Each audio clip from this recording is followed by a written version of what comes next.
Okay, so hello everyone. So first I would like to thank the organizers of this ETHICSON seminar, the HES, the Hadamard Foundations. So I will talk about the topological recursion. I will give a Blackboard talk. I have also slides, but I think it's probably easier to understand on the Blackboard talk. So the topic contains three keywords: topological recursion, module spaces, problem curves. So I will explain the three of them. The topological recursion is depicted by those pictures. And so the purpose is to see what they mean. So the topology, well, just to start, so I will start by an introduction. By introduction, so just what it is about.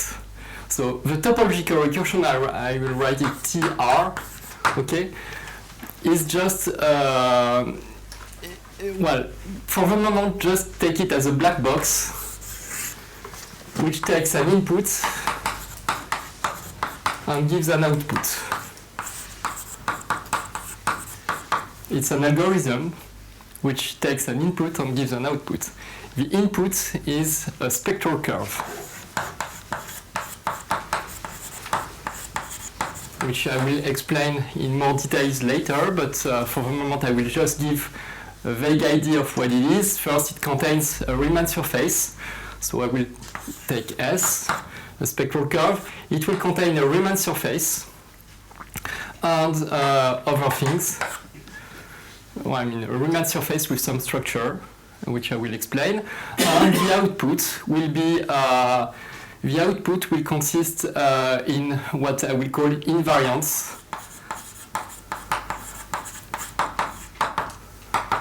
Sometimes I will call them the TR invariants.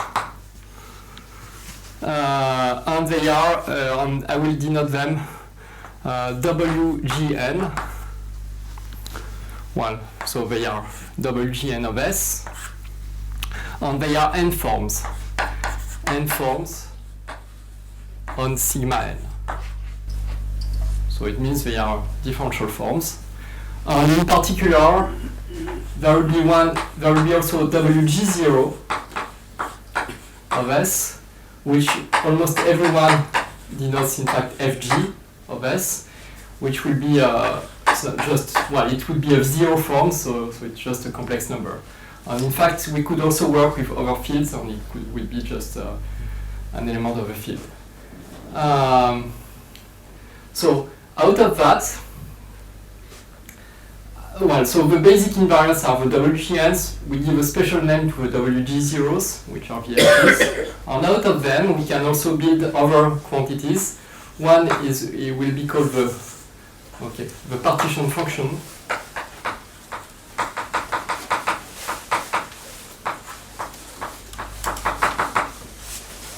And it will depend on the parameter h bar, and it will be constructed as a formal series.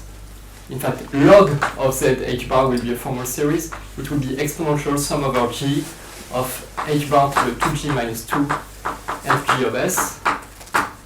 So that's h of s. What is G in its nature? G and N are integers.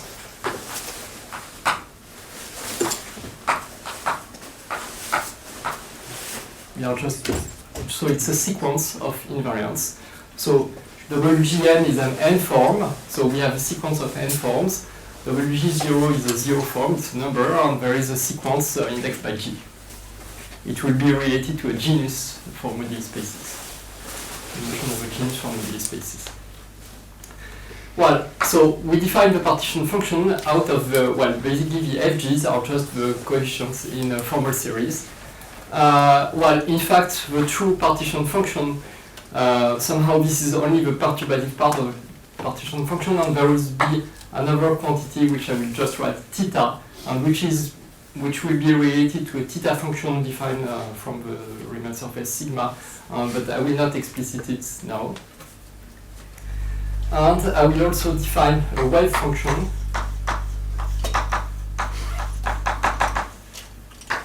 psi h bar of s, which will be, well, okay, let me say it will depend on a divisor, and it will be exponential sum of g on n of h bar to 2g minus 2 plus n over n factorial integral.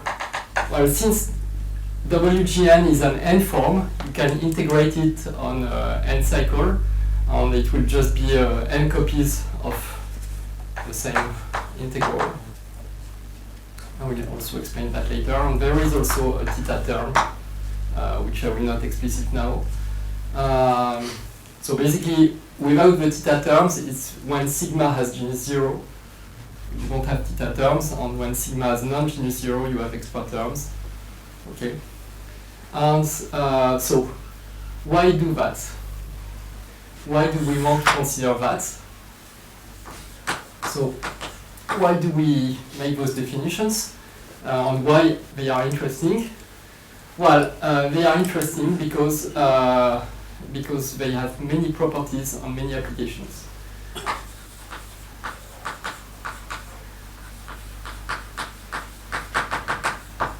And many applications.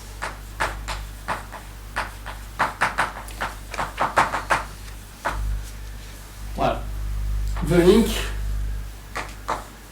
to moduli spaces is that we will show that, so link to moduli spaces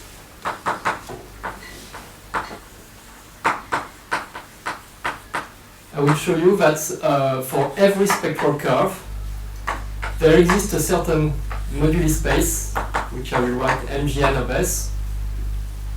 I will define it, it will be a combinatorial moduli space. And there exists a class lambda of s, which will be a cohomology class.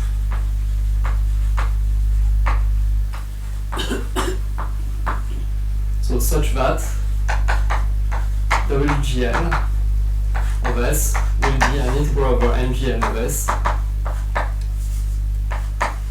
of the class lambda of s. Okay, so I'm just giving you a hint of what we are going to see. So those invariants are which are defined starting from Riemann surface with some structure, and by just doing some complex analysis on that Riemann surface, you define some objects which can be written as integral over some moduli spaces, and which in many cases correspond to some interesting problems in the, let's say, enumerative geometry in moduli spaces. Okay, and the link to quantization, to quantum curves.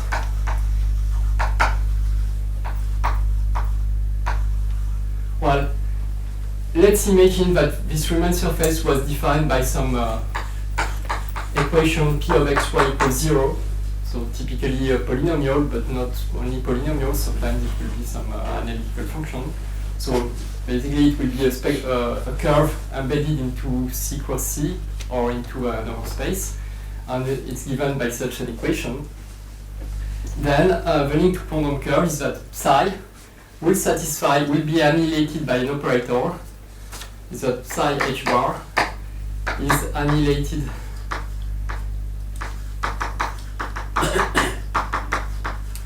by an operator which I will call p hat h bar of x, and I will call that on y hat is h bar ddx. So it means that p hat h bar of x y hat psi equals 0, and the limit when h bar goes to 0 of this p hat h bar of xy equals p of xy. So that's what people call a quantum curve. You start with a curve, and basically you quantize it by changing y to an operator h bar ddx, so that you have y x equals h bar, and psi is annihilated by a quantized version of a curve you started with. just to give an idea. And this is typically what people want to do in TQFT, so topological quantum field theory in Hitchin Excuse me, I systems. don't understand where is the variable x and psi. Okay, I didn't write it, but it's hidden in the choice of the divisor.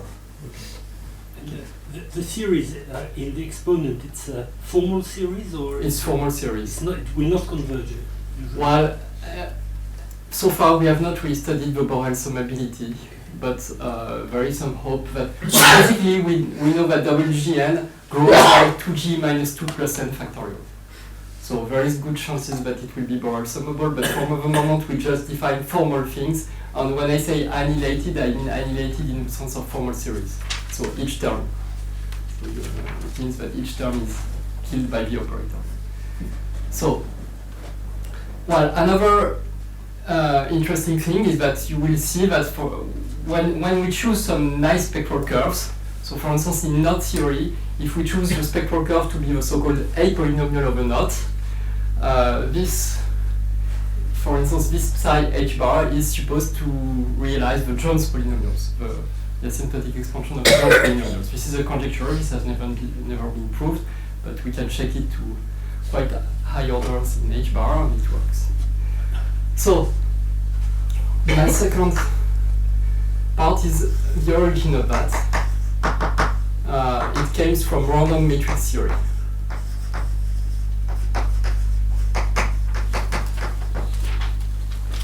So, the reason why we were led to define this topological recursion is because of random matrices. In random matrices, you take a measure, d mu of m. Well, typically we shall choose 1 over h bar trace of v of m. And here, well, what dm is in fact the product. So, we work on the space of Hermitian matrices of size n. D mu of n will be something like that, where this is just the product over I and j of dm ij. I mean, product over all real. I mean, it's just the Lebesgue measure on Hn. So invariant Lebesgue measure, and I will just write it dm. So it's a random matrix measure. And sorry, I really want to normalize it by the partition function. So the partition function is integral over dm e to the minus 1 over h bar trace of v of m. And then you are also interested in expectation values of different quantities, like, I don't know, trace of n to some powers, k, or things like that. Okay.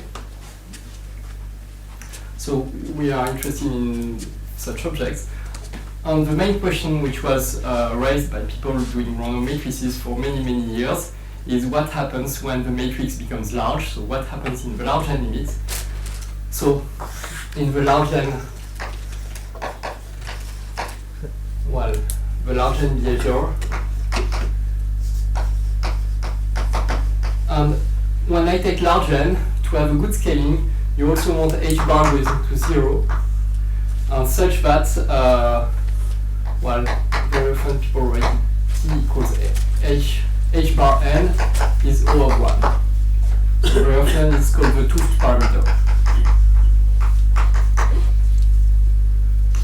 It's the 't Hooft parameter. And so we want to work with fixed 't Hooft parameters, so h bar going to 0 and going to infinity, such that h bar n remains finite.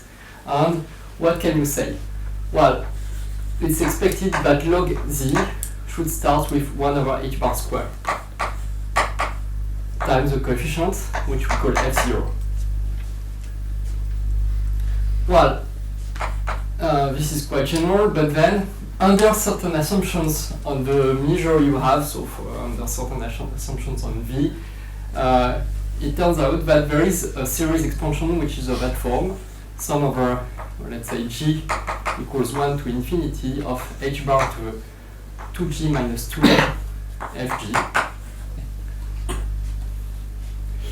So it's not easy to prove that a given measure will lead to such an expansion, but it's been proved in a certain number of cases, and basically if you take very reasonable assumptions on V, you always obtain such an expansion.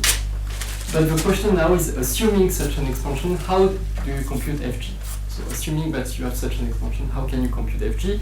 Well, there is some equations you can write, which is basically integration by parts in this integral. That's called Schwinger-Dyson equations, and which can be solved recursively in powers of h bar, and which give a recursive algorithm to compute Fg. So the question is compute Fg.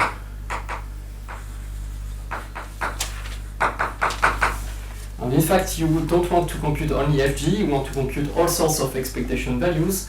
Well, if you take that sum over k multiplied by x to the minus k minus 1, and this is the same thing as writing your computing trace of x minus m to the minus 1, so it's the resolvent, and I will call that w1 of x. Well, I want to make it one form, so I multiply by dx times that, dx times that. So w1 of x is also some quantity we want to compute, and w1 of x is, the imaginary part of w1 of x, the discontinuity of the resolvent, is also the density of eigenvalues.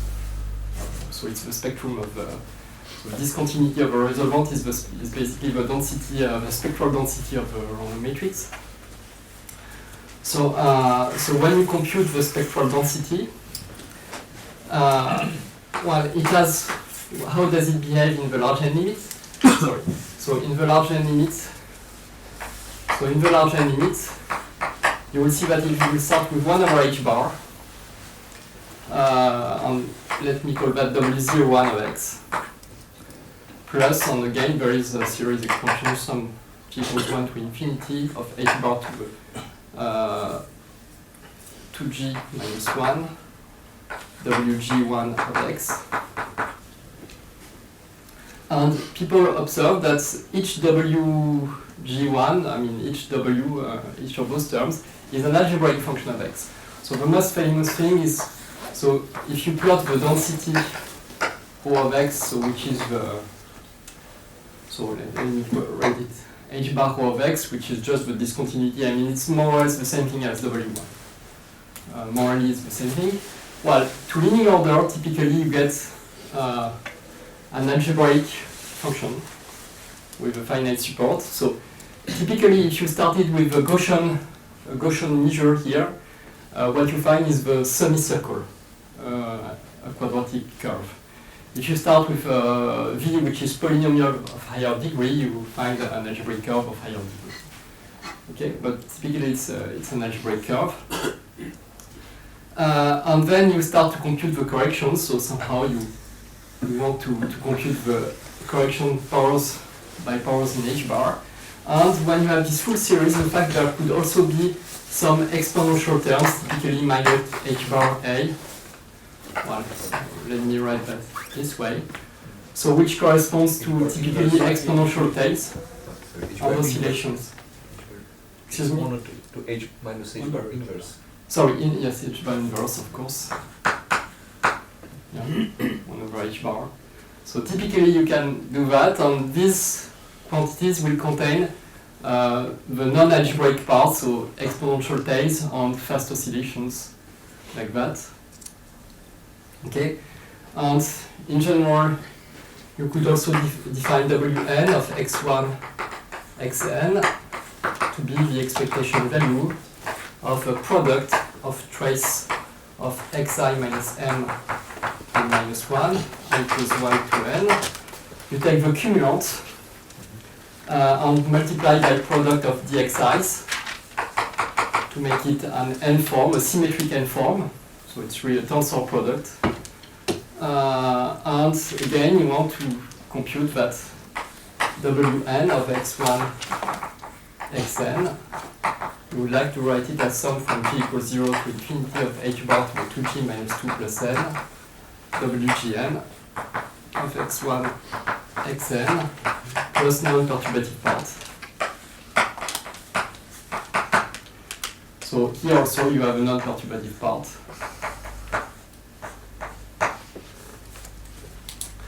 And well, another expectation value you can be interested in is typically the expectation value of, let's say, characteristic polynomial, and it will be what we shall call psi h bar of x. So it will be that psi. Alright, and just to show you the relationship between this and that, here, well, observe that expectation value of determinant of x minus n is the same thing as expectation value of exponential trace log x minus n, okay, which is the same thing as expectation value of exponential integral dx prime over x minus x, trace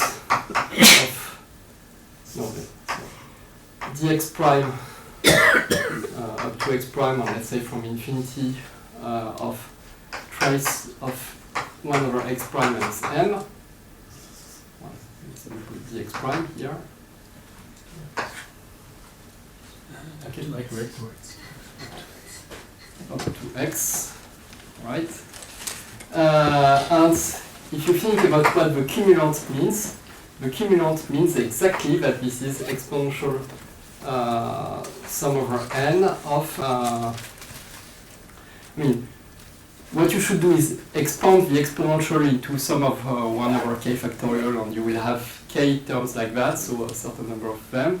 And the cumulant means that this is exactly sum over n of 1 over n factorial, integral of infinity to x of this wn of x prime 1, x prime n. Okay. So it's just to show you that indeed the polynomial, the expectation value of orthogonal polynomials is given by such a formula. So basically once you know how to compute the expansion of Wn, so the coefficients are Wgn, you just put them in the formula there and you get the formula I wrote. Okay. So it's very simple things. While sometimes you want to, here I was integrating from infinity, but if you take the ratio of two orthogonal polynomials, so I can write it x, let me write a divisor x minus y. Okay. Let me write it as a divisor, so determinant of y minus m. So it's minus log of y minus m. So it's the same thing as integrating from y to x.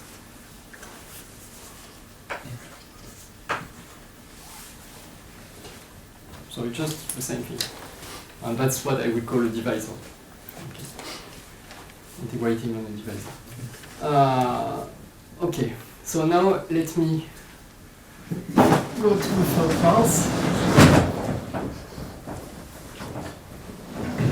So somehow random matrices were the motivation. So by solving Schwinger-Dyson equation, you find a recursion relation among the WGNs.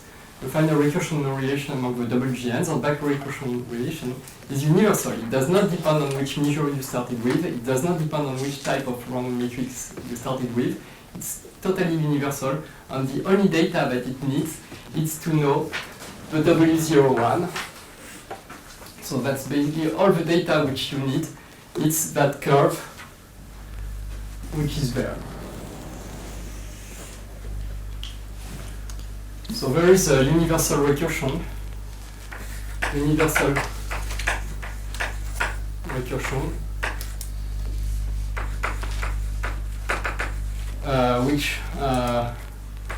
Which computes every WGN for every G on N from W01, and in fact also from W02, but also in random matrices the W02 is determined by W01. So in fact, well, in principle you need the two, but in random matrices one is determined by the other. So let me take another example which does not seem to be, which does not seem to be related to a matrix integral of that type. In fact, it's related to a matrix integral which was introduced by Maxim, so a Kontsevich integral. But let me not define it that way. Let me start with moduli spaces, intersection numbers.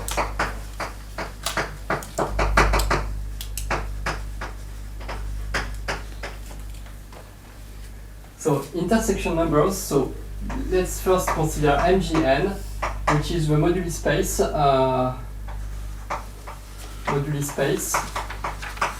of Riemann surfaces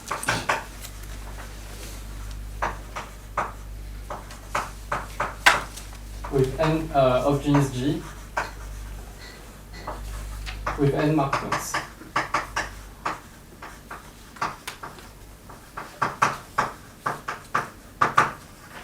So it's objects like that in genus G, and you have n marked points. Let's call them 1, 2, n. Okay. So it's the set of Riemann surfaces which I would call C, P1, Pns, and modulo isomorphisms.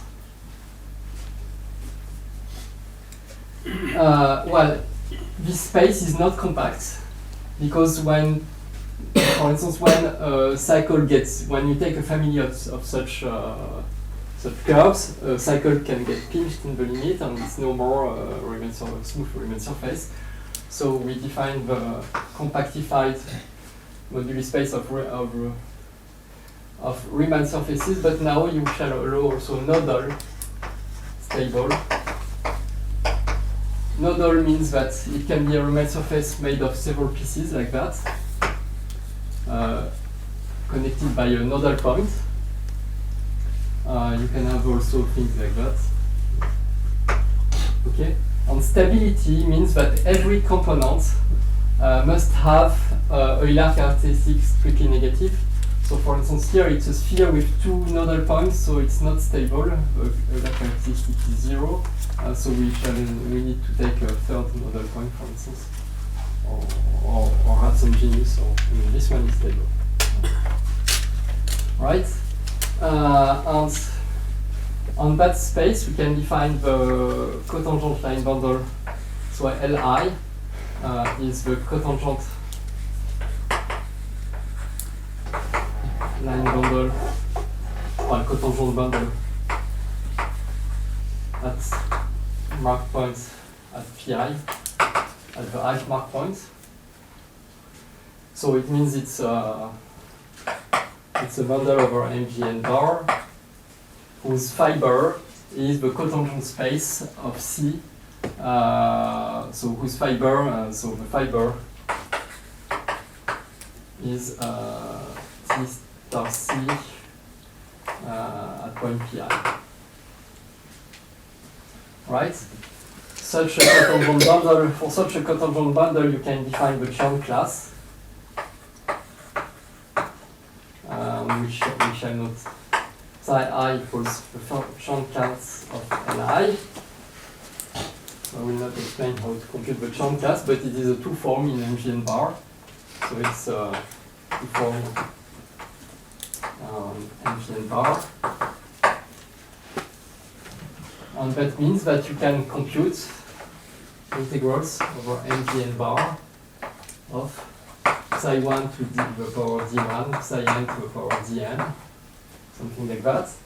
It makes sense only if you have a form which is of the same degree as the dimension of your space. So we shall define tau d1, tau dn. So this is a notation. So if sum of di is 3g minus 3 plus n, and we shall also say that it's 0 otherwise. Okay? So that's just the definition. And now the question is how to compute this, and we shall make generating functions.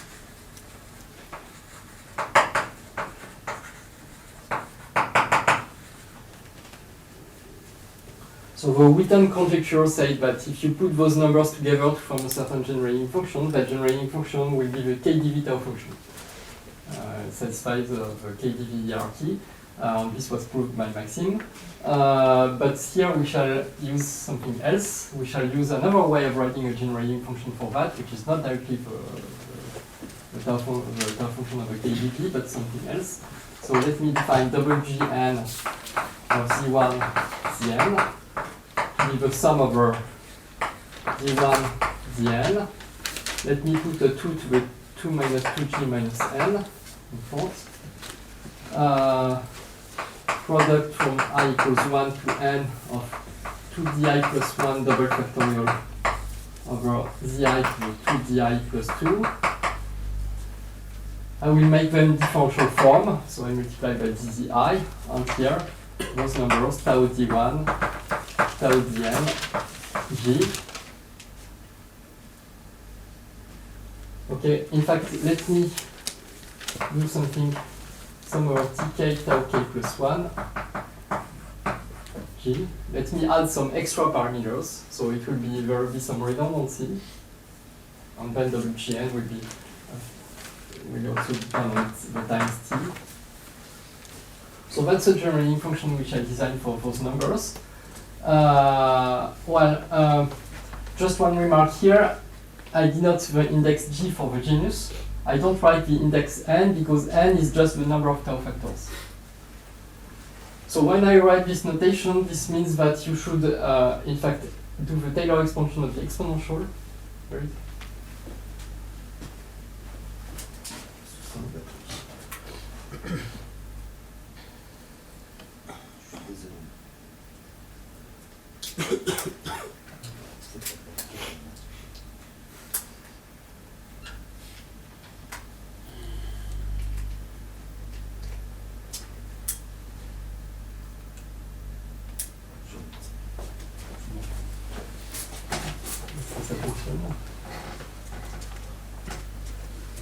Sorry, I don't see what you mean. E to this Yeah, okay, I should have written it larger. tk tau k So- plus 1.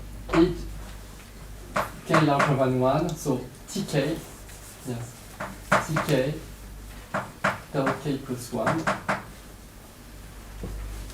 Okay. So it's just redundant, so either I put all the times tk's to 0. If I put all the times tk's to 0, I already have a good generating function for all intersection numbers. I could also, let's say, take all the zi's going to infinity, or well, which would correspond to take all the d's to 0 here. Then this would also be a good generating function for intersection numbers. Well, it's a matter of choice. I mean, so somehow there is a redundancy between the t's and the z's, but let me keep them for the moment. I mean, who can do the more can also do the less. So, Sorry, what are the tau k plus 1? It's new. so taus are the same symbols as here, so I'm just going to explain what it means. So let me give the example. So how do you okay. I see. Okay.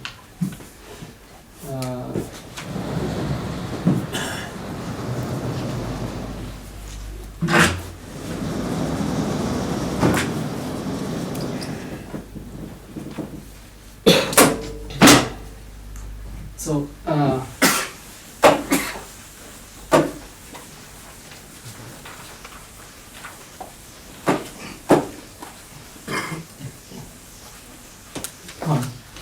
let me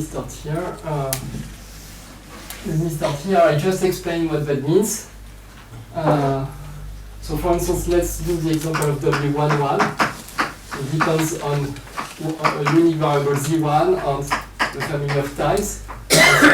2 to the, so it's 2 to the minus 1, sum over d, 2d plus 1 double factorial over z to the z1 to the 2t plus 2 dz times tau d exponential sum over k of tk tau k plus 1 g, and remember that we start with k larger than 1 here. So what this means is that you should expand that into sum over n of 1 over n factorial well, this to the power n. So let me write just the first few terms. So it's 1 plus t2, sorry, t1, t2 plus t1 square over 2 t2 square plus, let's say, t2, t3, tau 3 plus 1. So you have, in principle, an infinite number of terms, but you can check that there is only a finite number of them, which are such that sum of di is 3g minus 3 plus the number of tau factors. So there are, in fact, only exactly 2 of them, which can satisfy this requirement. And so what you will find is you have tau minus 1, so you have only the tau 1, 1, plus, so which will be with, so 3 over z4 dz1, plus, and here you will have dz1 over z1 square, t1, tau 0, tau 2, 1. That's the only terms which remain when you take this sum of di equals 3g minus 3%. So this is just a convenient notation for a finite sum, in fact. And in fact, those numbers are known. It's 1 over 24, and this one is also 1 over 24. So which means this W11 of Z1T is in fact 1 over 16 dZ1 over Z1 square. Let me write it this way: 1 over Z1 square plus T1 over 3. Okay. So that's by computing, for instance, Chain classes or whatever. So, but there is a way to compute. There is a recursion satisfied by the WGNs. They satisfy a certain recursion, which is the following: WGN plus 1 of, let me write the variable Z0, Zn. So you have n plus 1 of n on the times equals residue when another variable goes to 0 of what's something wrong? So 2z dz0 over z0 square minus z square.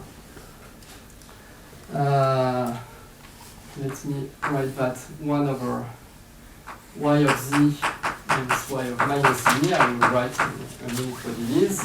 1 over, let me write dx of z on times wg minus 1 and plus 2 of z minus z z1 zl plus sum from so g1 h plus h prime equals g on I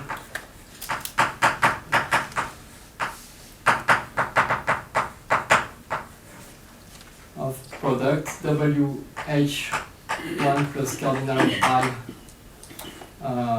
z I wh prime 1 plus cardinal of I prime minus z I prime, close the brackets, and here I will put a prime.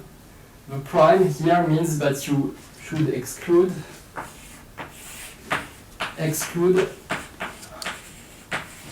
the choices that would produce a W01. So every time you have H on, for instance, H equals 0 on I empty set, this should be excluded from the sum. Or if you have H prime equals 0 on I prime empty set, this should be excluded from the sum. That's what this prime means. So you don't want any W01. And I just have to write what is y of z.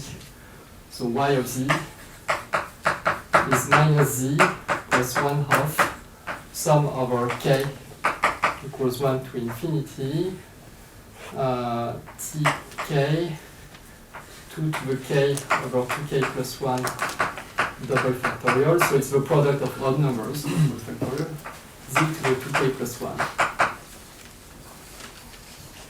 1. Right, and x of z equals z squared.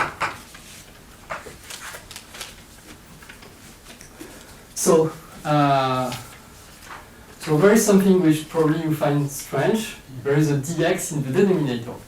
That may look strange, but remember that w is a one form in each of its variables. So here you have twice the variable z, so it's a quadratic differential.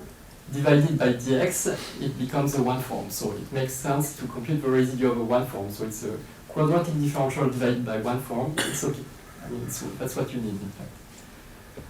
So, so the intersection numbers do satisfy this recursion, which is more or less equivalent to the Virasoro constraints.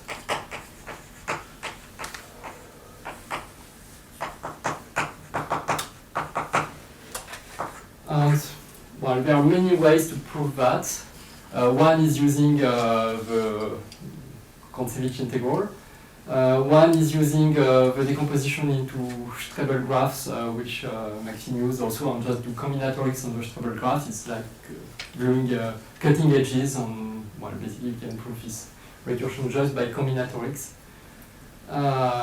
So there are many proofs of that.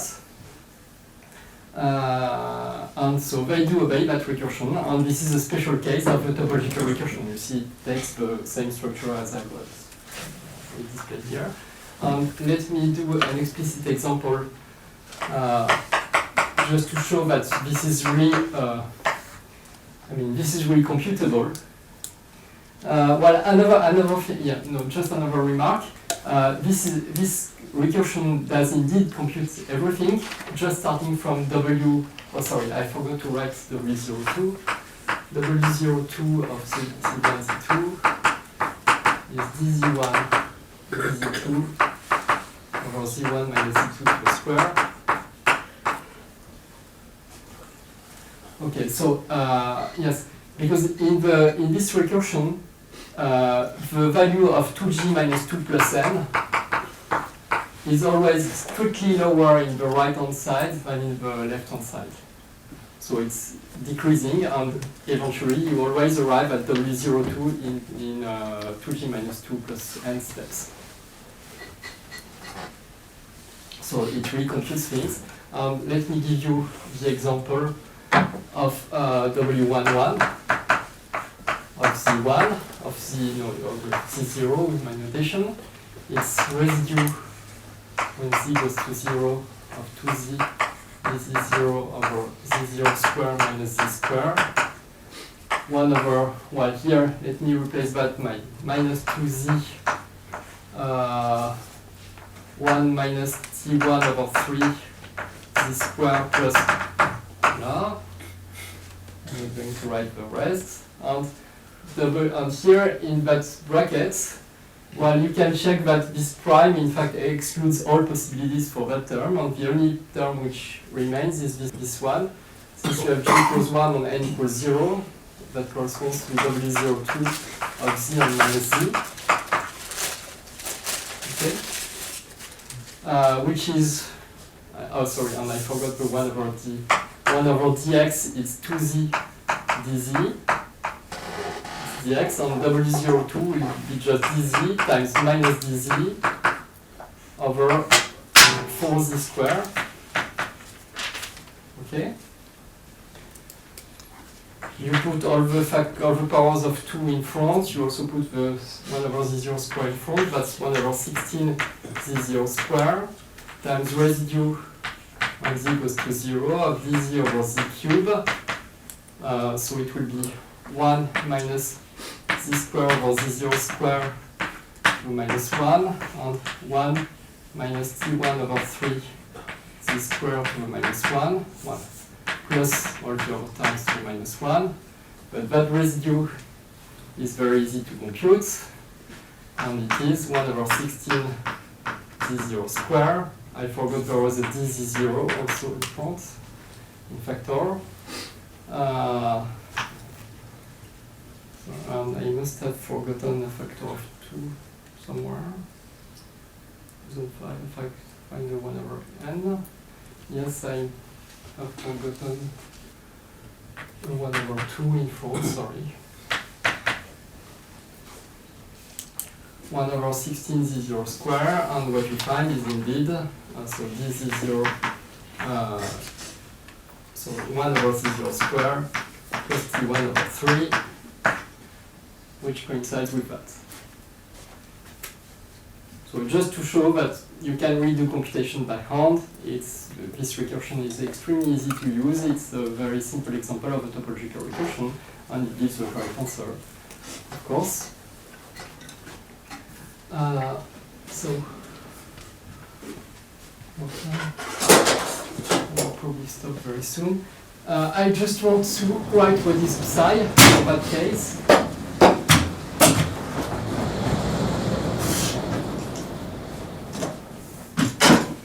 So you see that whenever you compute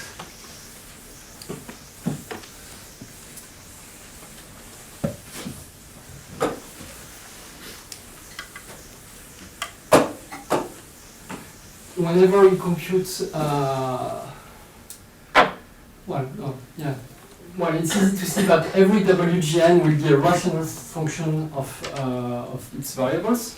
So WGN will be a rational function, will be a rational of the z guys. And let's compute integral from, let's say, infinity to z in each variable of WGN. So you integrate each variable, multiply by h bar to the 2t minus 2 plus n over n factorial, take the sum over g and n, take the exponential of that, call that psi h bar of z. Well, call that psi h bar of x, where I remind that x was z squared. Okay? Let's compute the first two terms. It's minus, sorry, it's 2/3. Sorry. So minus 2/3 of. So let's compute it in the case where all the t's are 0. So it's minus 2/3 x to the 3/2 over h bar. You have 1 over square root, so sorry, 2x to the power 1 over 4. So it's typically a WKB expansion.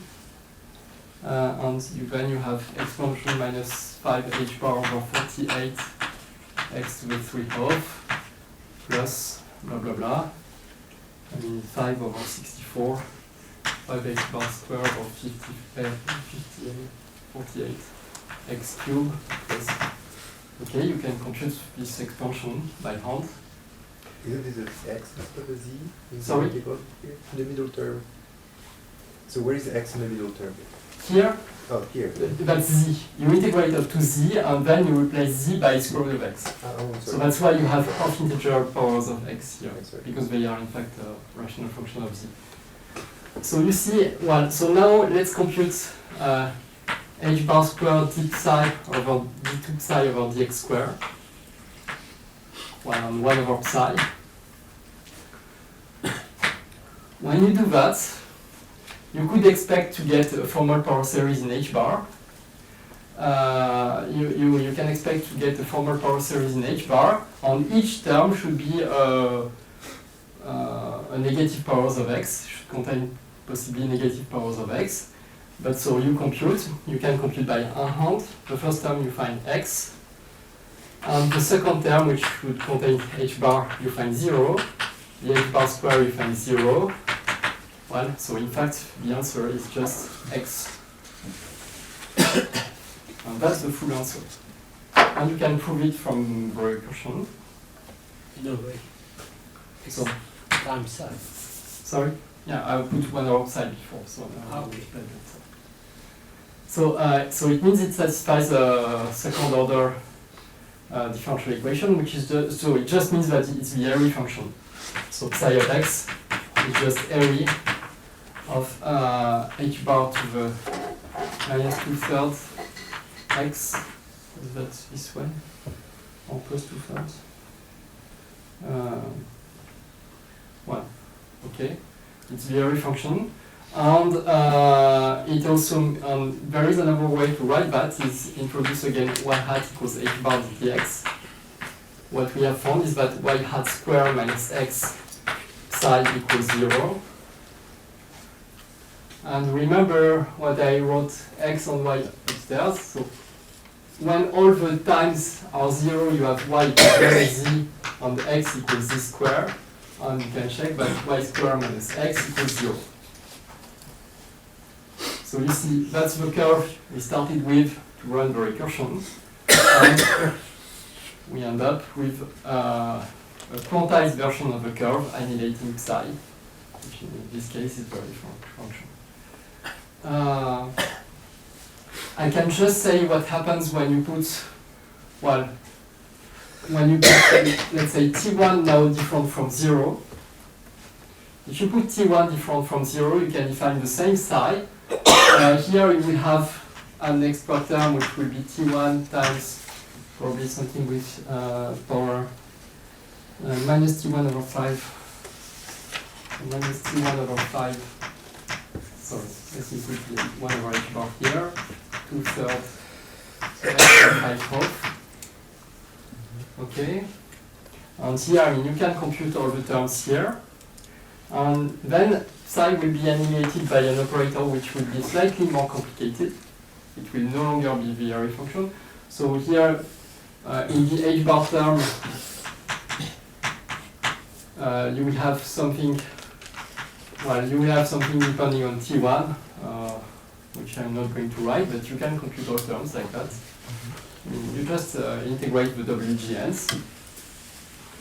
And what you find is that there is still an operator annihilating psi, but it's more complicated. Well, just let me write that this is minus t1 over 3 z cube. So the equation is no longer that one. The equation is now y square minus t1 square over 9 x times x minus 3 over t1 to the square equals 0. So now this is the classical curve. And what will be the operator annihilating psi? Well, the operator annihilating psi will look a little bit like that. It will be so y hat square minus t1 square over 9. Well, let me write it x minus u to the square x minus 6 over t1 plus 2u. Okay, and multiply by x minus u plus, minus h bar y hat plus h bar square times a polynomial of degree 2 of x, which I'm not going to write, but which does not contain y, psi equals 0. So you have a certain operator annihilating psi, and it's very explicit, and u is a power series in h bar, and it's something like 3 over t1 minus h bar square t1 square over 48, well, plus O of h bar 4. In fact, it's a power series in h bar square, and it's not a completely arbitrary power series.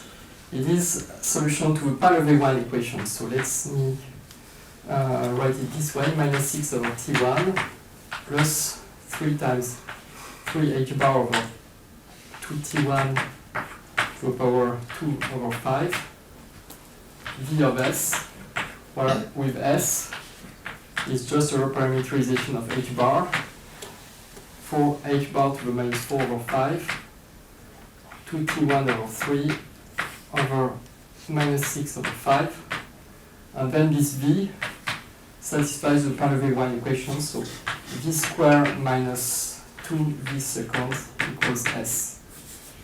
So that gives the expansion of u in 2 powers of h bar square.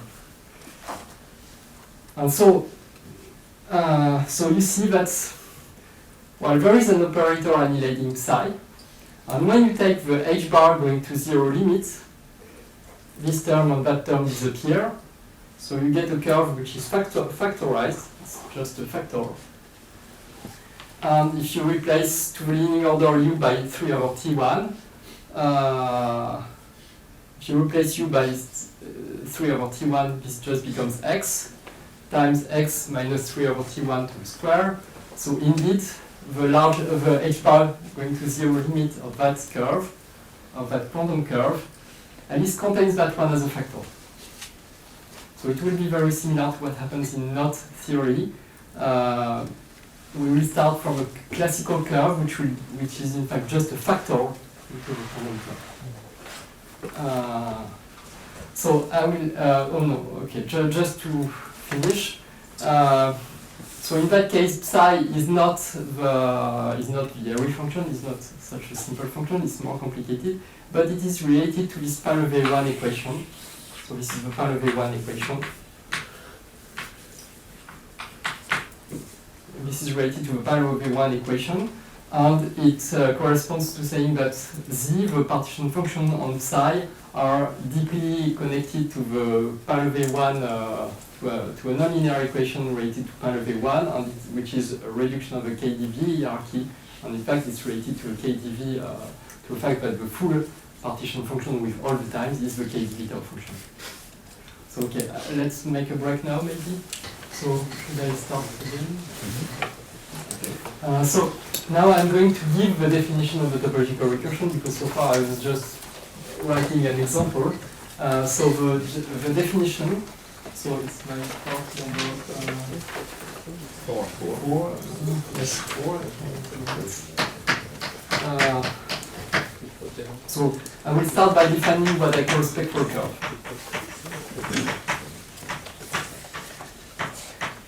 You see in those examples I had a function x of z, a function y of z, a W02 which was a 1-1 form with a double pole, and so the spectral curve will contain all those ingredients. The spectral curve, which I will call S, will contain a Riemann surface sigma. It will contain for the moment a function x, a function y, but in fact what I will be more interested in is that eta, which I will write, the one form y dx, which I will call eta, and another object which I will call b. I'm going to explain in a minute what it is. So let me just write this eta, b. So sigma is a Riemann surface. Sigma will be a Riemann surface. Well, basically it's where the z variables live. In the example above, z were just complex numbers, so my example was just C, the complex plane, or the complex plane compactified, so a Riemann sphere, it doesn't really matter. But so it's a Riemann surface, and it's not necessarily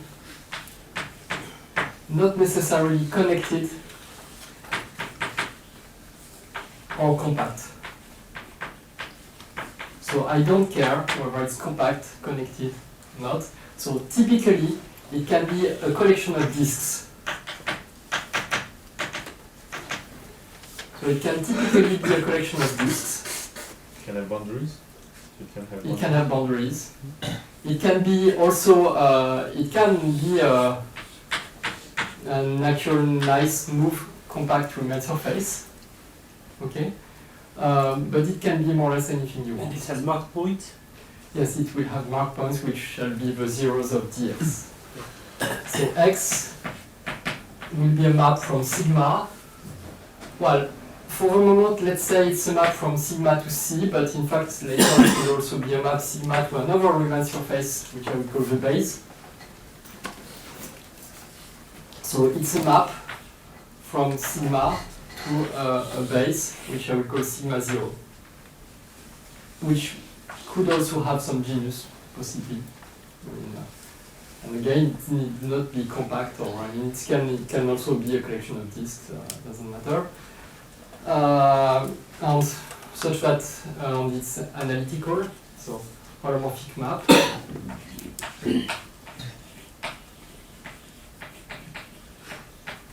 So holomorphic in sigma, so it means holomorphic on a series of disks. So you see upstairs it was x equals z squared.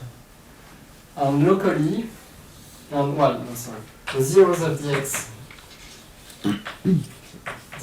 are the ramification points.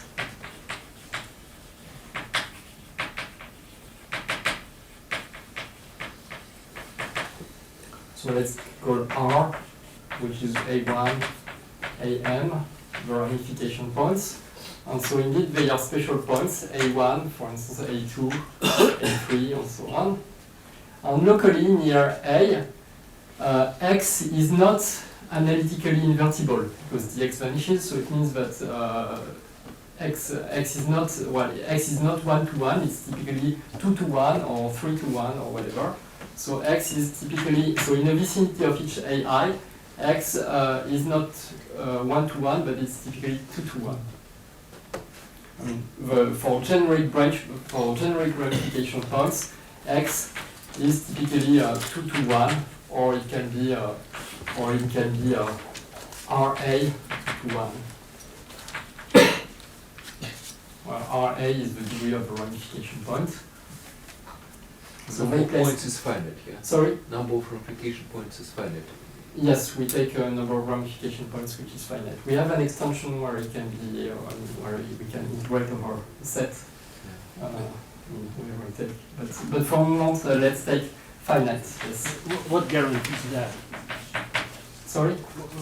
What, That's our what condition definition. next makes sure that you have finite number? Well, typically, if sigma is a compact Riemann surface and X is meromorphic, then it's finite. Well, I mean, if the surface is compact, typically you will have finite number. So then eta is a one form on sigma. So on near, we shall also consider its expansion near ramification points, which we shall write eta of z in the vicinity of a ramification point. We shall write its Taylor expansion, so Tak, so sum over k. So, well, let me put the tilde because they are not exactly the same times as before. So let me write that x of z minus x of a to the power k over, well, k over 2 if it's a simple ramification point, because this would be square root of x of z minus x of a is a good local coordinate near a simple branch point. And if the branch point has higher degree, let's write tk over ra. So for higher order ramification points. And in fact, what we need for eta is not really a one form, what we, so times dx, okay, to make it a one form. So what we need for eta is not really one form, what we need is just a formal one form, so formal. So let me write it formal.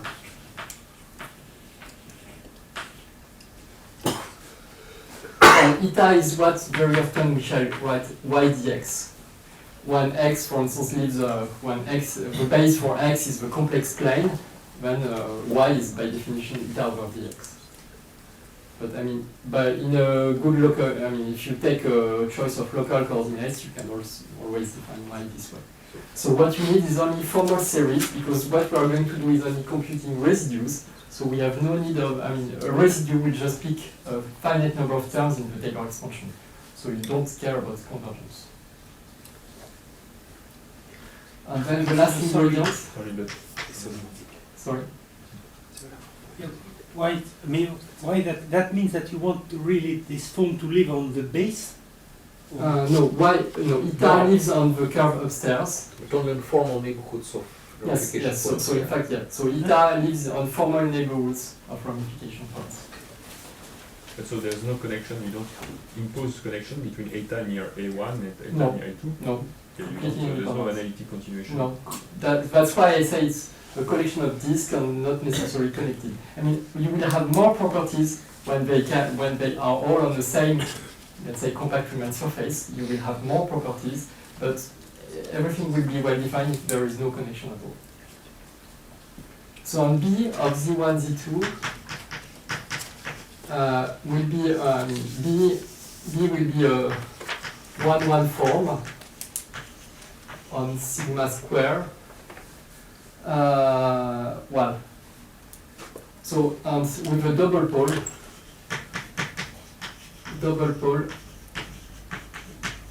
on the diagonal. So which means that locally B, you can write it B Z1 Z2 equals when Z1 going to Z2, like dZ1 dZ2 over Z1 minus Z2 to the square plus holomorphic at Z1 equals Z2. So, I mean, you can take any such form. So technically, I would say that B, well, by this product, what I really mean is really a tensor product. So it means it's a one form in the Z1 variable whose coefficient is a one form in the Z2 variable. So it's really the tensor product. In particular, it's symmetric. It is not anti-symmetric. It's symmetric. Yeah, so it's not, sorry, and I require that it's symmetric. So technically, B, I would say, belongs to sigma square, K sigma. I think usually mathematicians write the tensor product with a box like that to say that it's for each factor. I mean, it belongs to the canonical bundle for factor in the first projection times canonical bundle in the second projection. And let's say to say that there is a double pole on the diagonal. Delta is the diagonal, so let's write it this way. So it's neuromorphic. Sorry, so you want it neuromorphic.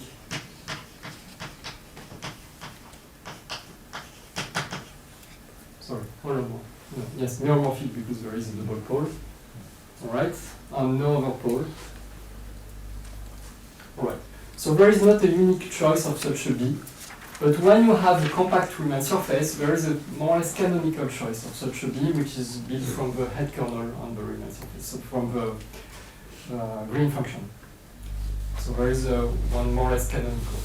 I don't want to talk the details, but so that's all the ingredients you need to define the topological recursion. So now the topological recursion will be more or less the same formula I was writing upstairs. So imagine, so first imagine that,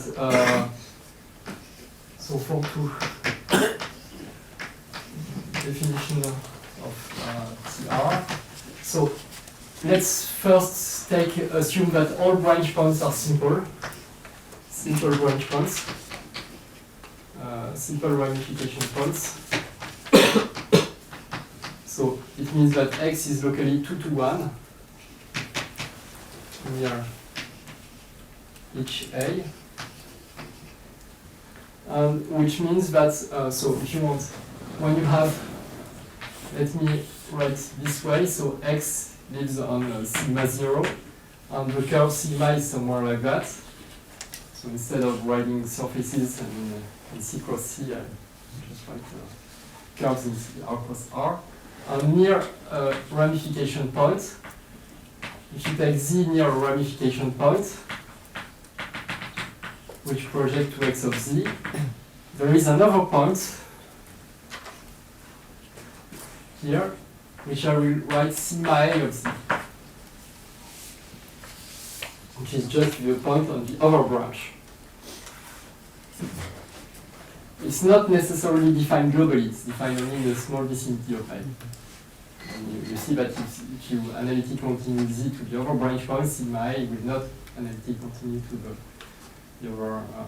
And sigma A, we will call it the local Galois involution.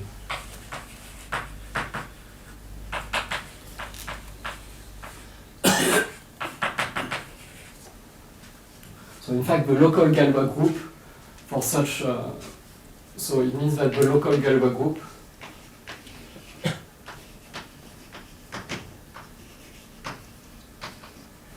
is this Z2. Basically, it's the only group with two elements.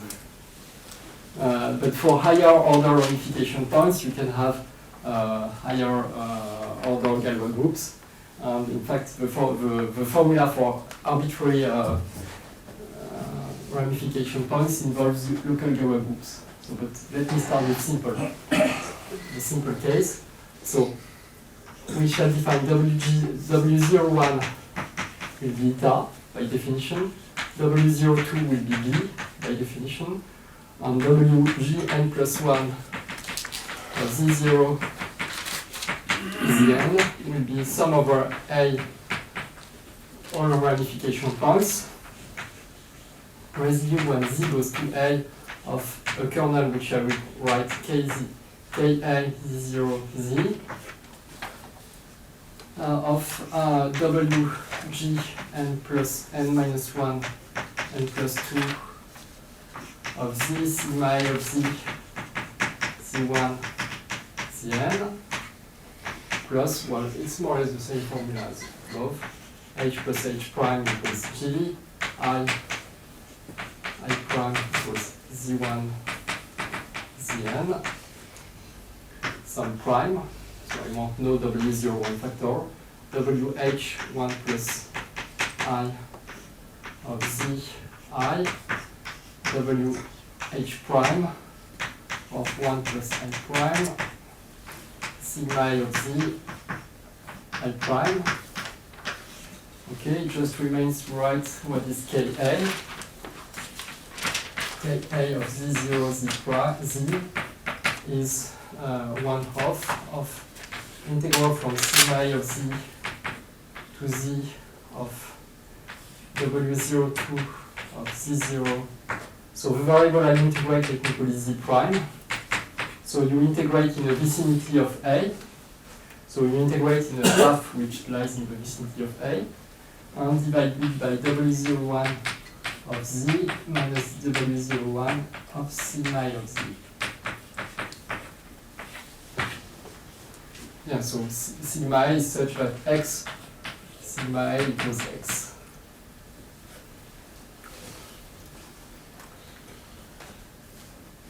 And we choose the one which is not identity.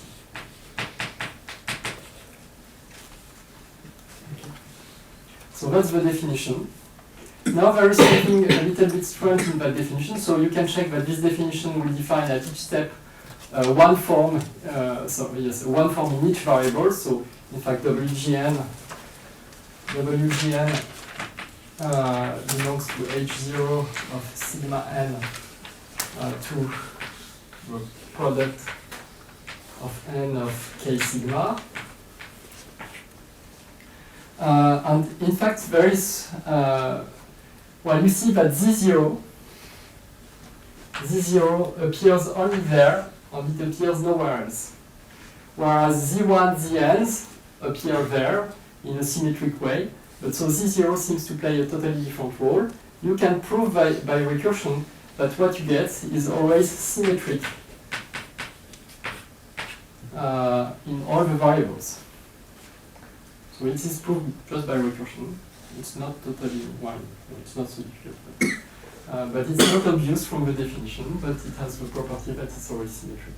And what about the poles? The poles, yes, I'm coming to the poles.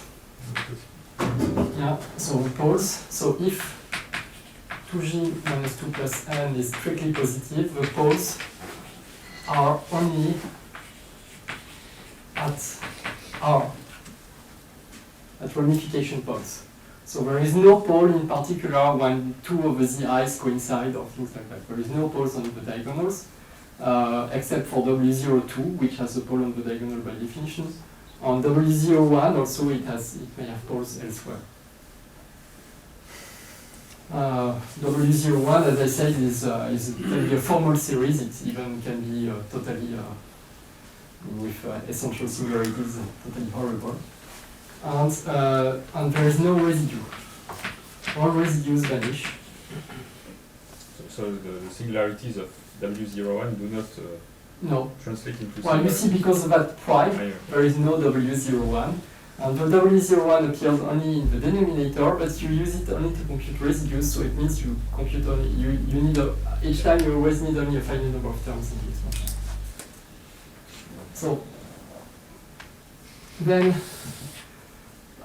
I want to define Fg, which is WG0. And because in this formula I always have at least one here, so this formula will never compute WG0. And for G larger than 2, we define it as 1 over 2 minus 2G, sum over A in R, residue of Z goes to A, of WG1 of Z, phi of Z, where d phi is W01. So you take any integral of W01, multiply it by WG1, which you have computed from there, take residues, sum over poles, divided by 2 minus 2g, that gives fg. This, well, it does not depend on which choice of phi you make, because the residues vanish. So if you add a constant to phi, that does not change the result. So that's the definition. Well, I will not write the definition of F0 and F1. It would take me the full hour to just write the definition of F0 and F1, but you can find it in the literature. All right. So those objects have many, many properties. Well, as I said, sorry, no, I prefer to take the last. So I'm not going to write. No,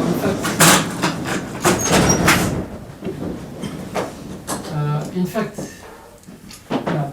So as I said, this recursion can be also, I mean, it's easy to write this recursion when the local Galois group is not Z2, so when the ramification points are of higher order, and I think that that's what Dimas Fonkin will use this afternoon, curves with higher order ramification points. While here, you should replace this by a product over all elements of the local Galois group, and I mean, there is a generalized formula which corresponds to arbitrary ramification points.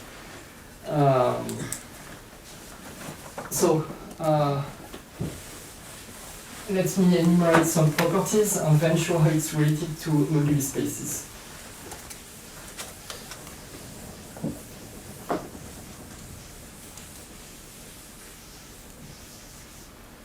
So as I said, this recursion solves basically the large n expansion of many kinds of matrix models. It computes also the number of maps in combinatorics of arbitrary genus.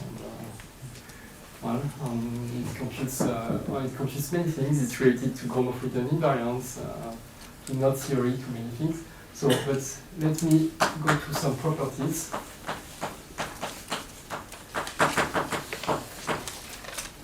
So one property, as I said, is the symmetry. I already wrote that. So another property is why we call them invariants. Invariant of what? Well, they are what we call symplectic invariants.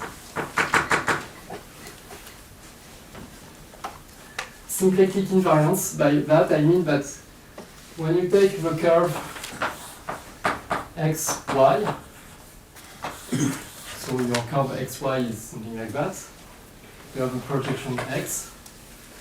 Let me assume for the moment that the base is C, and it's C. Okay. Then you see that when we do the computation, we compute things at the ramification points, which are the points where the tangent is vertical. We compute residues of those points. Imagine now that we make a rotation. Okay, so we project in a different direction. Okay, well, so we make a rotation, so we choose two new coordinates of C cross C, and we choose them such that x, so dx wedge dy equals dx tilde wedge dy tilde. So it's not, I mean, rotation is only a special case, but in fact, let's consider symplectomorphisms, so which conserve the symplectic form. Then it's not obvious, but the FGs are unchanged when you do that. So FGs conserved by symplectomorphisms. But this is on the low for small deformations, right? No, it's for also large deformations. So For large deformations, your branch points could run away from the discs, for example, if you have a collection of discs in a picture. Okay, I should say, okay, but it's just I've not finished saying this. Okay, this is proved only if for sigma compact and x and y neuromorphic, and with some extra little assumptions, basically saying that there is no degeneracy in the branch points. So you mean Y is now well defined as a meromorphic Yeah, form? so yes, so now it's really a well-defined meromorphic form. So this is proved in that case. We believe that it should be true in a much more general setting, but we have no proof of that. So you cannot prove it for small deformations by looking at. No, for instance, for the moment we have not been able to prove this from small deformations, from a small deformation method. So we don't know how to prove that in general. We believe that for the curves which appear in Gromov-Witten theory, this should be true, but this does not enter that framework. So we believe it should be true, but we have no proof. So here it's for sigma, because the sigma has a projective curve, right? And sigma Yes. 1, Yes. you have when sigma naught is something different, you also. Well, we believe that there is something, a property like that, but we have not been able to prove it. So another important property regards indeed small deformations.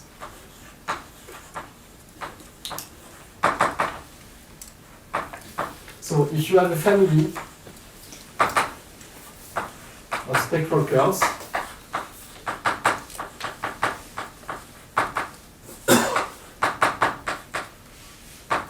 so all of them constant. Well, no, excuse me, just one more thing.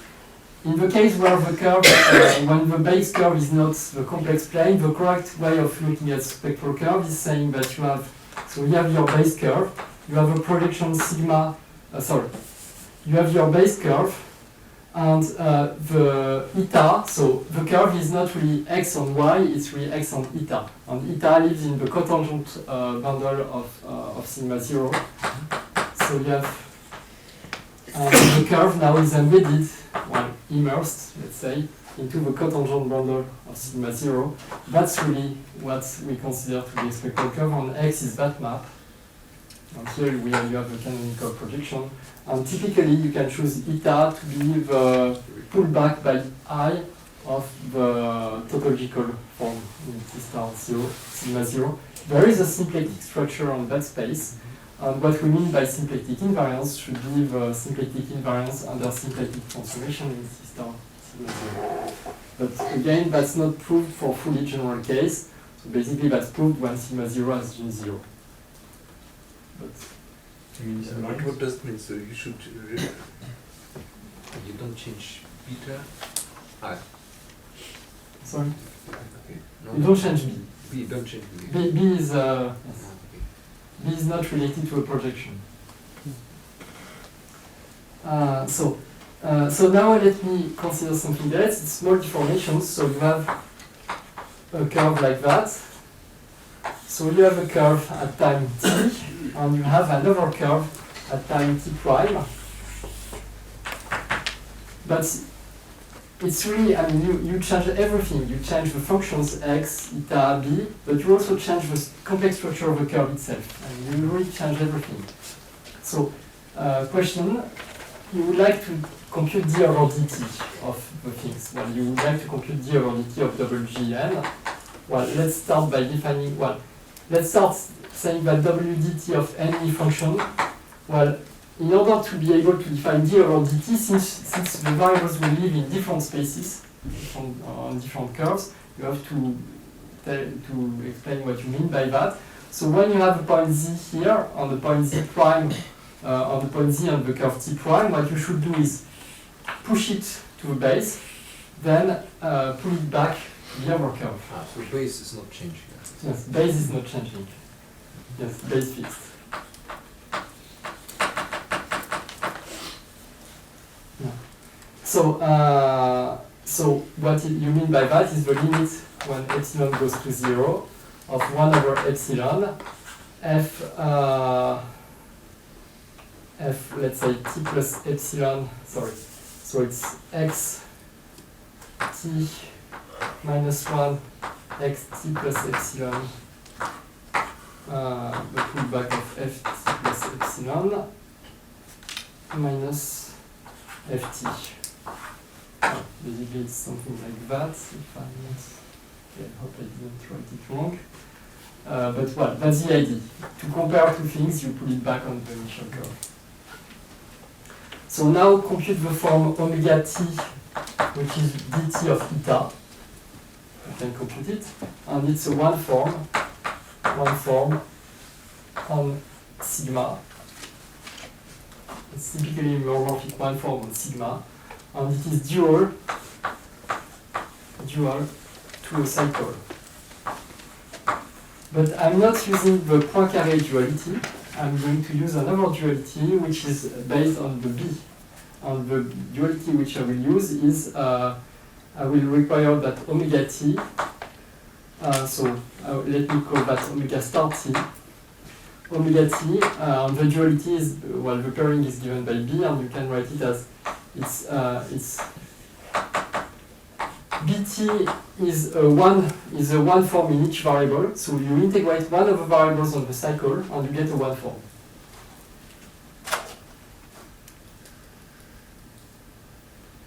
Okay. I don't want to interpret this well. In fact, what you get is one form. What it means is that the cycle omega star is defined up to the kernel of this map.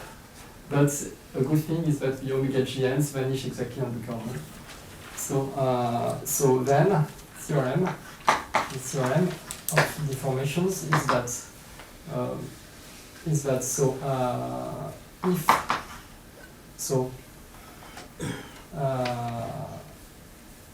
if dtb t satisfies Grange formula. I will explain in a second. Then, for every g on n, what we have is dt wgm is integral over this cycle omega star of wgn plus 1, where we integrate only the n plus 1 variable here. And saying that it satisfies the Rausch formula is equivalent to say that this equality should be true for W02. So basically, if the equality is true for W01 and W02, then it's true for every G on N. And that's extremely useful. I mean, it can be used, for instance, to compute d over dtk in the Kontsevich k, in the intersection number case, which I will erase. But if you want to compute d over dtk here, you can use this theorem. It's extremely easy to use. It's omega star t. Yeah. It's omega star t. Well, so it really lives in the dual. It lives in the dual of the one forms on sigma. So that's the meromorphic one forms on sigma dual. So it's a generalized notion of But cycle. the dual is omega star t. Excuse me. And then the dual. Or here. Yes, okay. Of course. So it lives in the dual, and in fact, modulo the kernel of this map of the map which to a cycle associated form. I think of that big hat.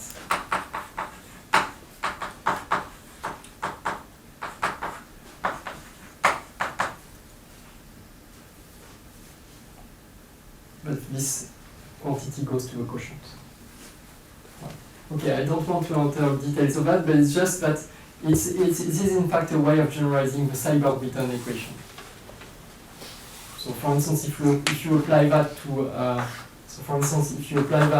f0, you see that the derivative of f0 is some integral of w01, which is your eta.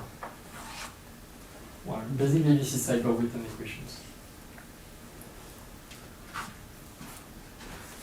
All right.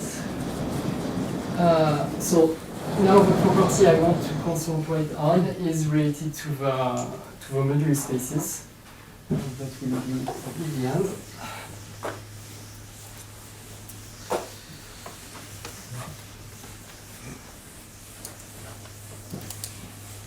Well, whenever you have a recursion, combinatorists know that the best way to write a recursion is by writing graphs, writing it in terms of graphs. And in fact, most of those theorems can be proved just by combinatorics of graphs.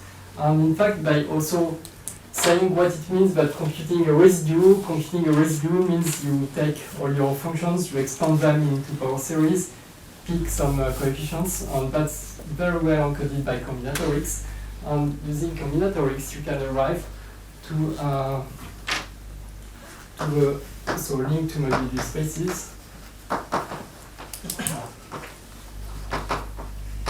So what I was mentioning at the beginning, there always exists a certain moduli space such that omega gn is an integral over that moduli space. So let me define mgn of S will be, so let me assume that we have n branch points. So let me assume that we have n ramification points.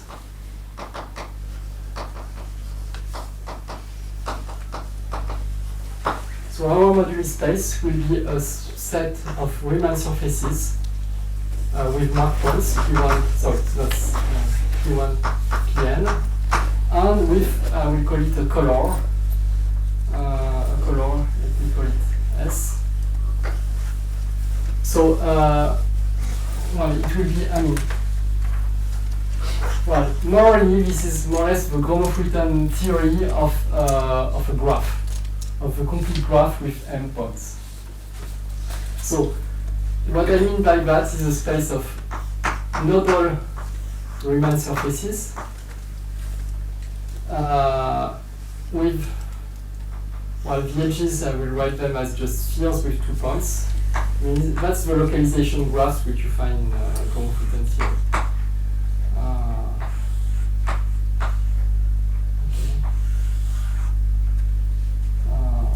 Okay, and you have mark points. Things like that, so you have, for instance, 3 mark points. So it's a moduli space. On each piece, there is a color. So let's say this one has color 1. This one will have color 2. And this one can have color 3. Well, several pieces can have the same color, that's not a problem. You can also have some things like that. Well, so that's, so the nodal, so it's a space of nodal curves. So you can also write it as a space of curves with a function from S to the graph, with to the complete graph with n points. So here, for this example, we have 3 points, 1, 2, 3. And so it's mapped from a Riemann surface to that graph. So each of those things is mapped to vertex, each of those is mapped to an edge. I mean, it's exactly the localization of graphs in Gromov-Fulton theory. So, and then I will define a cohomology class in each strata. So strata are given by graph. The graph corresponding to that is just the graph of having a vertex. So it's basically, you replace these by edges, and these things by vertices. So this one has also 2 external legs. So one edge. So we have 3 vertices. This one has a leg like that, it has an external leg, it has a leg like that, okay? And at each vertex you record the genus, so it's here it was 3. So I didn't get, you have kind of sphere with 2 mark points with no color, yeah? Sorry? You have uncolored components. Yes, you have uncolored pieces which are just spheres with Yeah. two mark points. Yeah, but usually stable curves you say you Yeah. contract them, but you don't contract them. Yes, In some of them you contract mean, some. it's just a combinatorial description, so I would rely on you to really make a precise definition of that, but for the moment it's just encoded by graphs. Yeah. I mean, it's just the degeneration. No, but the degeneration graph, it's so it's not stable curve. No. Each of those pieces is stable curve. So each piece is stable curve. So basically I'm defining the moduli space by its strata. And each strata is encoded by a graph. So here you have genus 1 on 2 edges. Here you have genus 1 on 4 edges. And you also recall the color. So here you have color 1, color 2, and color 3 in that example. Okay, and you have your external legs, which are correspond to the mark points P1, P2, P3, for instance, P1, P2, P3. Okay. So it means that each strata is a graph, and to this graph, well, you associate the product of your vertices of M, GV, and V bar. So the standard moduli spaces of Riemann surfaces with n mark points. Product of our vertices. Okay, and you shall define a cohomology class on each strata. And the cohomology class on each strata will be the product of our vertices of exponential sum of t hat k. So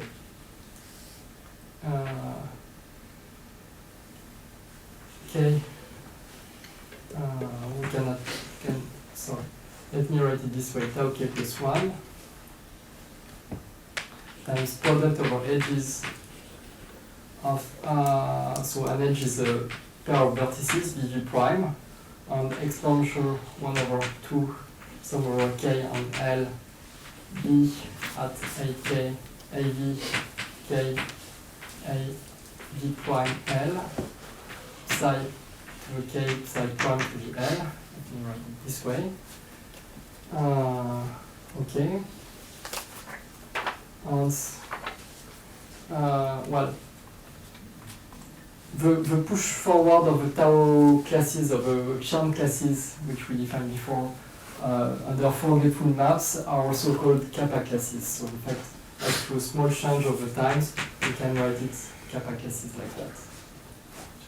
Okay, I will explain what it means. And then the theorem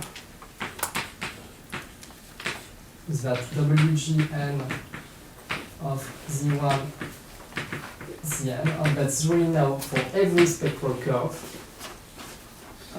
is an integral over this mg1.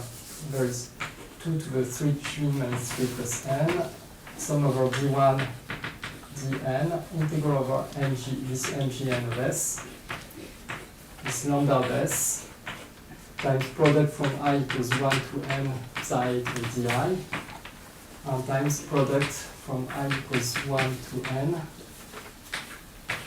psi li di of zi, and where psi ad of z is residue of b of z prime of x of z prime minus x of a to the power minus d minus 1/4, and times we shall multiply it by 2d plus 1 w factorial over 2 to the d, just for convenience, even a minus sign. The times t hat k's are basically correspond to the Taylor expansion of y near branch point, but I mean that's when I was writing the taus, but transforming into the kappas, it's you should take the log, in fact. So it means that the t hat k. So let's define by our generating series sum over k of t hat k's. So I'm just writing the generating series. It's just a way to encode the Taylor expansion near the branch point. So it's log minus log of the Laplace transforms, the Laplace transform of e to the minus ux over steepest descent path which goes to branch point A. I will show an example in a minute. And the coefficients b hat k, so the coefficient b hat k A prime L are just again Laplace, the Taylor expansion of B near just correspond to the Taylor expansion of B, where the first variable is taken in the vicinity of A and the second variable in the vicinity of A prime. So this is just the question of the Taylor expansion. So which means, well, you can write it this way, B of Z1, Z2. When Z1 goes to A and Z2 goes to A prime. So I mean, you could write the coefficient as residues or write the expansion, so over K on L of B hat AK A prime L, and those x of Z minus x of A, so x of Z1 is x of A over K plus 1 over 2, something like that, x of Z2 minus x of A prime L plus 1 over 2. Well, okay, I'm probably forgetting times dx of Z1, dx of Z2. And well, there was also the double pole. Okay, and here there is plus delta A prime, dx of Z1, dx of Z2 over x of Z1 minus x of Z2 to the square. Or something like that. Okay. Well, so they are just the coefficients in the Taylor expansion. Let me show you a very quick application of that. So, the idea is with that theorem, in fact, that theorem is basically gives something which corresponds exactly to the Gromov-Witten invariance. So basically, the Gromov-Witten invariance always had that structure. So you see this theorem decomposes the WGN for every spectral curve into some sum over graphs. So what this theorem says is that we have a sum over graphs, and at each vertex we take an integral over a standard moduli space MGN bar, so which is basically intersection numbers of MGN bar. So this theorem, for instance, says that the partition function for every spectral curve can be decomposed as a certain operator acting on the product of k digital function. So, in fact, this is more or less nearly equivalent to the Giventhal formalism.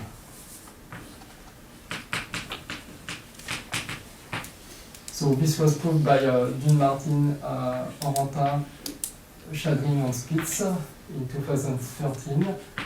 Well, I mean, this equivalence on this theorem I proved it, in fact, in 2011. Well, I say that it's nearly equivalent to Giventhal because to be really equivalent to Giventhal, you need to have, I mean, the equivalence to Giventhal does not work for every spectral curve. It works only if W02 and W01 are related by a certain relationship. Otherwise, you cannot call it Giventhal, but this theorem is true nevertheless. But you can call it Giventhal only if, well, that's what's called the R matrices have certain properties. So, let me just show you a very quick application. So example, take the curve x equals z squared and y equals sine 2 pi z. Well, okay. Take that curve. So there is only one branch point which is at z equals 0. So there is only one branch point. So which means that our MGN of S is just the standard MGN bar. There is only one color, there is nothing you can do. And all the B hat K's are vanishing in that case also. Well, B of Z1, Z2 is Z1, Z2 over Z1 minus Z2 to the square. There is no Taylor expansion, so there is no such term. And here when you compute this, so the only thing you have to compute is the Laplace transform. So if you compute integral of y dx into a minus ux, well, so this is just integral of, so sine 2 pi z, so let's write it 1 over 2i e to the 2 pi I z minus e to the minus 2 pi I z 2z dz e to the minus uz square. This is, well, we integrate from minus infinity to infinity. This is a Gaussian integral. I let you compute it. And it's very easy to see that you get into the minus pi square over u, well, times some u to the 3/2, sorry, square root of pi over u to the 3/2 or something like that. So the actual definition here, well, I mean, here I should say that you take only the minus part of that when u is large. Okay. And when you take the minus part, so it means that you have only t. The only t hat k which remains is pi square delta k1. So it's the quotient of 1 over u when you take minus the log of that. It's the quotient of 1 over u, and it's just pi square. So which means that for that curve, WGN, according to the theorem, is integral over ngn bar of e to the pi square kappa 1. Well, let's say WG0 is e to the pi square kappa 1, which is on e to the pi square kappa 1, it is the Weil-Petersson volume on mgn bar. So it's the Weil-Petersson volume.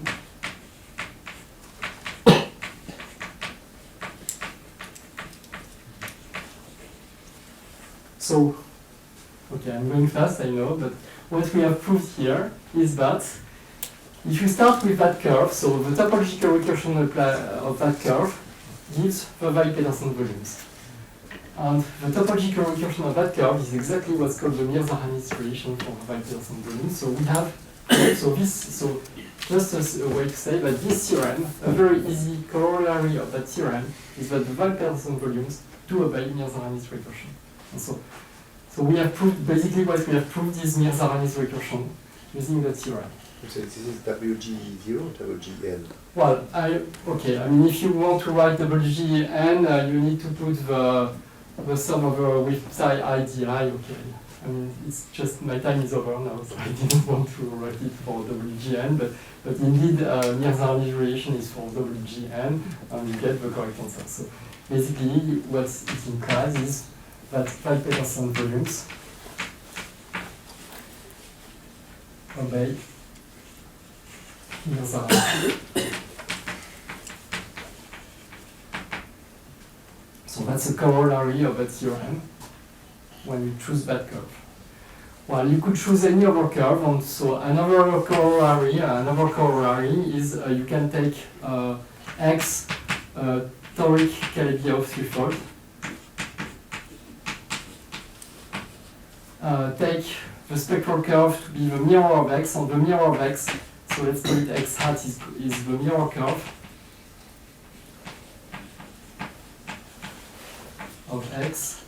And it's typically given by an equation P, a polynomial equation of not xy equals 0, but of e to the x e to the y equals 0. Well, the mirror curve is typically given by that for every Calabi-Yau. For example, if you take x equals C3, so if you take x equals C3, what you will get is 1 plus, that would give a mirror curve. So very simple. So for C3, well, the mirror of C3. And out of that, basically you can say that this defines the spectral curve. You can run the topological recursion on it, and the topological recursion, so on the WGNs, so a corollary is that the WGN equals the Gromov-Mittani invariance.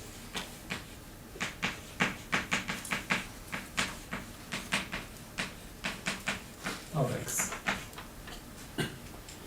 So basically that's again a kind of corollary of that theorem. Well, it's not a totally trivial corollary, you have to work a little bit with the combinatorics of graphs, but that's only combinatorics of graphs, nothing more.